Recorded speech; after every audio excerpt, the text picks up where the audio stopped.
In this video, we're going to look at pyruvate oxidation followed by the Krebs cycle.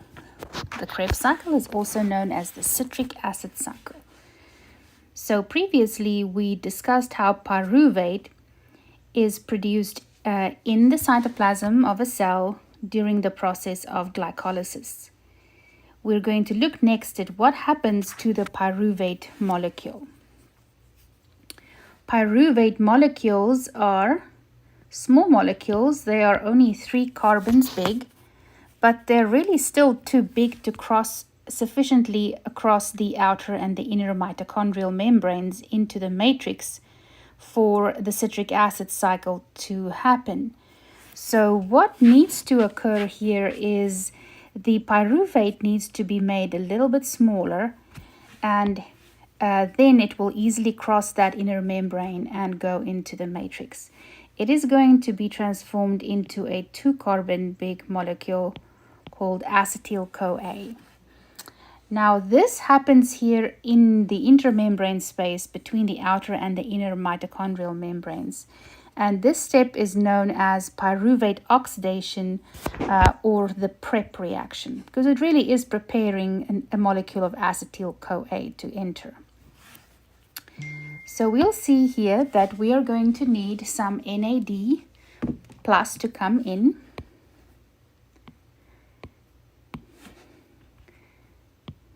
And it will pick up 2 electrons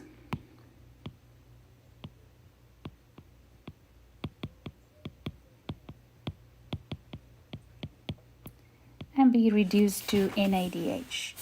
The other thing that is required here is the addition of a coenzyme.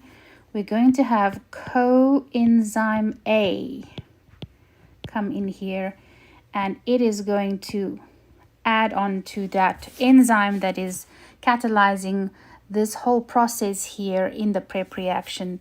That enzyme's name is pyruvate dehydrogenase.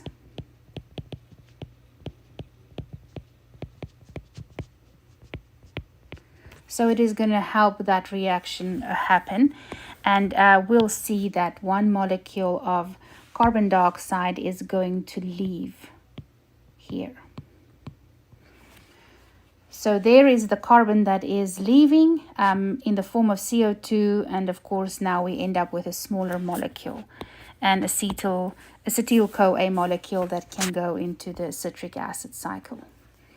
So as it goes into that cycle, next it is going to combine here with a molecule called oxaloacetate. And oxaloacetate is 4 carbons big. So when it combines with the oxaloacetate, it will form citrate, which is where this cycle gets its name from, and it is now a larger molecule because 2 plus 4 gives us 6 carbons. Now in this video, I'm not going to discuss all the enzymes that are required for the citric acid cycle or the energy considerations. I have recorded a different video that looks in more detail at all of those enzymes and the reactions that they catalyze. So I'll show what happens to citrate next.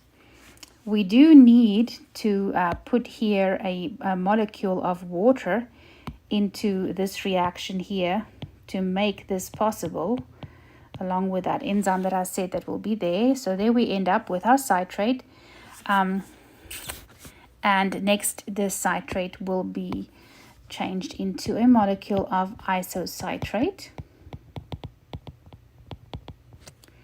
It is still 6 carbons big. Of course, there's an enzyme in that step as well, catalyzing the reaction. Next up, our isocitrate will be changed into an alpha keto glutarate molecule. An alpha ketoglutarate is smaller it is a 5-carbon molecule. So that tells us that something left here in this reaction, and we see that it is a molecule of CO2.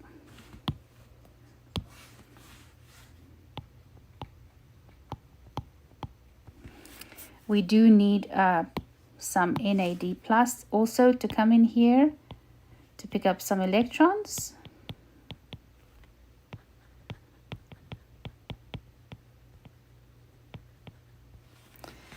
And that makes it then possible for alpha ketoglutarate to form. Next up, we are going to have alpha ketoglutarate changed into a molecule of succinate. Now let me just clarify something here as well. There is in fact another intermediate before succinate. It's called succinyl-CoA, but for the purposes of this video, I am simplifying the step here at the bottom of our cycle and just showing you what happens from this point when succinate next goes to the other intermediates. What is important though to know what is happening here between alpha ketoglutarate and the formation of our 4-carbon succinate is that another molecule of CO2 is exiting.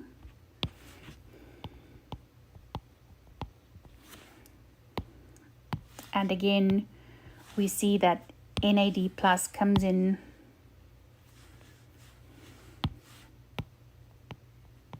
and picks up some electrons.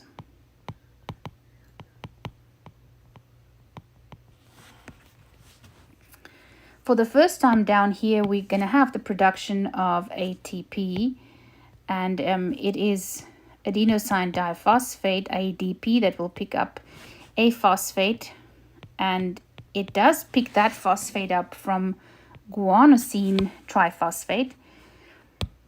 But as I said, I have simplified the steps down here. So all what we're going to draw in here is just one ADP being transformed into an ATP.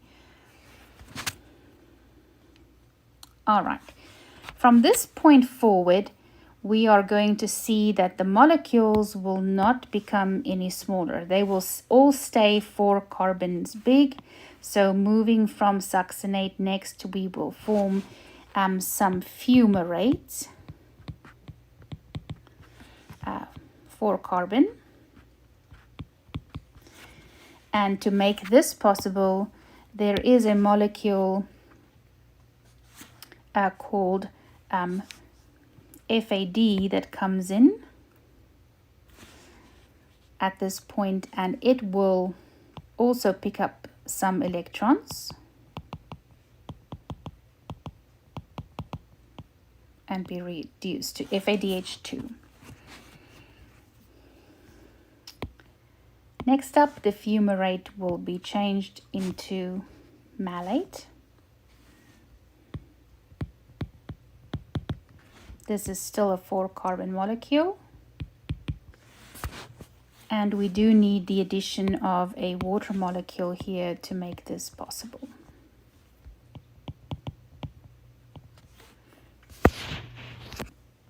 Last step is when malate is transformed into oxaloacetate, and here we need one more of these NAD plus molecules to come in and pick up some electrons and of course a proton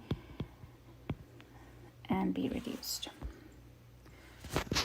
Now that completes our citric acid cycle. Of course, we just looked at the basic steps here, and it's always a good idea to summarize what is happening with our input and our net output so that we can double check that we have everything on our diagram that needs to be there. So let's go ahead and do that. We'll look at our input and we'll look at our net output. So of course we started with one pyruvate molecule, and therefore we have to put a ×2 here in our cycle because we had two pyruvate molecules come from glycolysis, and both of those pyruvate molecules need to go through this citric acid cycle. So we are going to see that we're going to have to multiply everything with 2 that we have included here in our diagram. So we're going to put in 2 ADP, and our net output would be 2 ATPs. We see on the diagram in blue, I had 8 NAD plus input, which will produce a 8 NAD H output. We had 2 FAD input, which will produce a 2 FADH2 output. And we had 4 water molecule input, and there are 6 carbon dioxides leaving.